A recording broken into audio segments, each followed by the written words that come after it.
Hey there, welcome to the channel.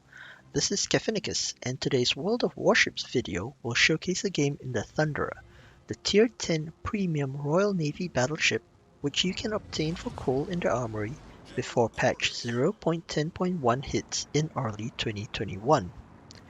This is on the map Greece, and it's a ranked game from my recent qualification to Silver League. Our team spawns north in this game, and I'm heading west to support the ACAP along with our Holland and Buffalo. As usual, let's go over what I think are some of the strengths and weaknesses of the Thunderer as we move into position. Also note that I'm not going to push in too deeply towards the cap, but rather I'm going to stay at mid-range to provide fire support throughout this game, as I feel that's where the Thunderer really excels. To be honest, I think the Thunderer is a really strong ship. It only has 8 guns, but these are 457mm guns with good accuracy and a great reload of 22.9 seconds with main battery mod 3 mounted. Add in a bit of adrenaline rush and you're talking battlecruiser levels of reload of just about 20 seconds. Like many Royal Navy battleships, the HE shells are excellent, with a base fire chance of 63% and 8.2k maximum damage per shell. Of course, the high caliber AP shells are no joke either at 14.9k damage per shell with a Citadel hit. While you won't be able to overmatch the 32mm armor threshold of, say, battleship plating with these guns, you will be able to get through most cruisers without a problem. I started off with HE here as I was expecting to shoot at destroyers or angled battleships, so it's a bit unfortunate when I see a Donskoy sitting still as my first target. I take a shot anyway, and we end up with over 8k damage and a fire, so it's not a bad start. I then angle in to avoid any return fire from the battleships to my left, before turning away once I'm unspotted. The concealment on this ship is terrific, or should I say terrifying, for a battleship at 12.3 kilometers. I definitely wouldn't want to be in a cruiser when this behemoth shows up 12 kilometers away and smashes your frontal plate in. Alright, so my next AP salvo is on the Thunderer, and this nets me about 12k damage, so you can see the AP is actually really strong on this ship. At this point, I'm also turning away to make sure that I don't get too close into the enemy fleet. Looking around for targets, there is well, the Thunderer disappears, but there's another Thunderer back there, still giving pretty much quite a good broadside. And we fire away. Not a bad shot. We get about 17k damage on that Thunderer. So not bad at all. The AP performance on the ship definitely should not be underestimated. And a couple of other strengths, I think, of the Thunderer as we take a shot at the Donskoy here at 19, almost 20 kilometers, is the base speed, which is pretty decent at 29.5 knots, and you can get that up to 31 knots with a speed flag. The Thunderer also has pretty good AA, and you can improve that with the timely use of the defensive AA fire consumable. On the downside, the Thunderer has the worst HP pool of any of the tier 10 battleships in the game, along with the other Royal Navy battleship, the Conqueror. It also has the standard 32mm armor plating all over the ship, which makes it susceptible to IFHE penetrations from 152mm gun cruisers, along with other higher caliber cruisers as well. In addition, while the Conqueror comes equipped with an onboard 3D printer that can instantly build you a new ship, the same isn't true for the Thunderer. And the only slight upside we have here is that the Thunderer heals up Citadel damage a bit better than the Conqueror does. At this point in the game, I've just gone through the introduction for the Thunderer, and I think our team pretty much has this game in the bag already. The 2 enemy destroyers that went to the sea cap have already been taken out. That's a big no-no in ranked games. So we have a tremendous advantage. I've only done 47,000 damage myself with my last HE salvo on the Daring, just as he disappeared doing 7k damage and setting 2 fires. So you can see the Thunder HE definitely hurts destroyers as I took out about 1/3 of his total health in one salvo. Unfortunately, I didn't expect the enemy Thunder to be that close. Again, remember the great concealment on the ship. So it was a lucky thing that his AP salvo didn't hit me much harder in return. Nevertheless, I pull away. I continue to stay about 12 to 15 kilometers away from the enemy team. And I also heal up. Alright, so I'm going to slow down. I want to turn back in and re-engage with the enemy team. And the great concealment of the Thunder, of course, allows me to do that. Even though I'm shooting at another ship about 20 kilometers away, I'm using the islands here for cover.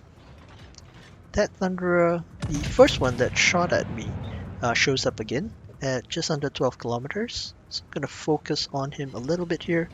Hopefully support my Halan. I think our Halan here is trying to go out to the right to go ahead and torpedo the Thunderer. So I did provide a little bit of fire. There's one fire, as you can see the great fire chance on the HE shells.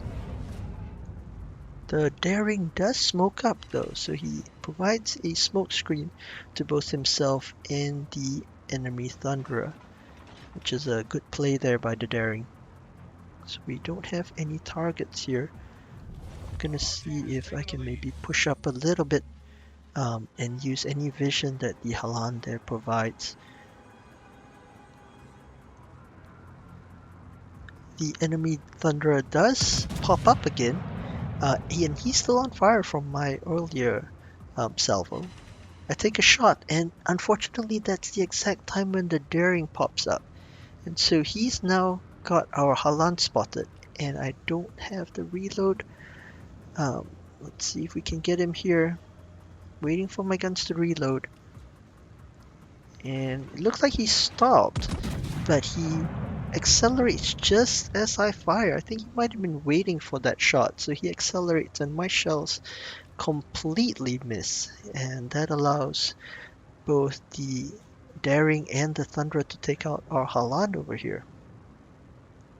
So I still have the island and the Daring smoke screen to provide me with some cover.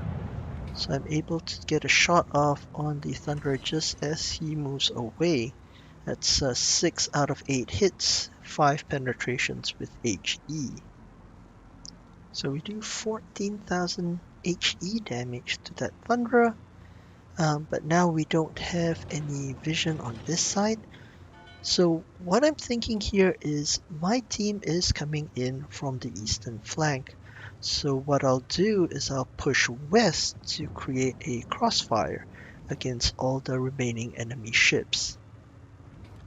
I do push up here. I get spotted, so it's probably the Daring for a second. Probably going through some of the islands there. But it's okay. I have HE loaded. That Thunderer is pretty much stationary. So my front turrets, I get a fire. And then my rear turrets. And then again, I'm using the cover of the islands here, the short little islands here, to kind of disappear from vision. The Thunderer, of course, avoids all the torpedoes, but he is still on fire. I'm trying to decide, do I shoot at the Thunderer here or the Donskoy? I switch to AP to shoot at the Donskoy, and he disappears, unfortunately. And then the Thunderer disappears as well. But I take a shot at the last known location of the Thunderer and do about 6,000 damage. So my waffling there kind of probably make me miss a better salvo. I was also turning out at the time, which is a little bit of a mistake. I probably should have turned in and pushed towards the enemy team. I mean, we are winning pretty handily here. So I launch one more HE salvo at the Thunderer as he turns. That wasn't really a great shot though, so only one hit. The enemy daring pushes in and gets caught by our Buffalo, so he is taken out. Let's see if we can do a little bit more damage here before the end of the game. I have HE out, and not too bad. We get 4 hits and 2 fires. Again, remember, the HE shells on the Thunderer has a 63% base fire chance, so that is really, really good. I'm thinking of finishing off the Thunderer, so I do launch one more salvo, and then I see the Donskoy pushing in, and this is where the Thunderer's AP comes in handy. I switch to AP, but I'm still targeting the Thunderer, so making the Donskoy think he's safe. And then as I'm almost completely reloaded, I switch to the Donskoy. My salvo's out. And goodbye, Donskoy. So let's go ahead and take a look at the post-game stats. That last salvo on the Donskoy netted us a devastating strike and the high caliber.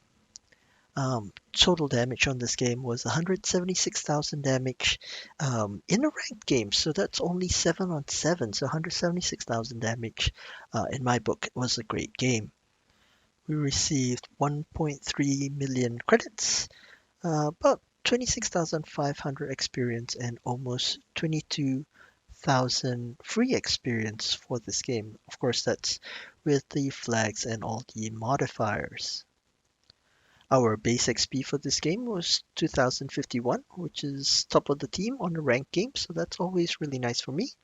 But of course, kudos goes to the team who pushed the other flank and took care of the 2 destroyers, which really pushed us ahead in this game, and I think that's what really won us the game.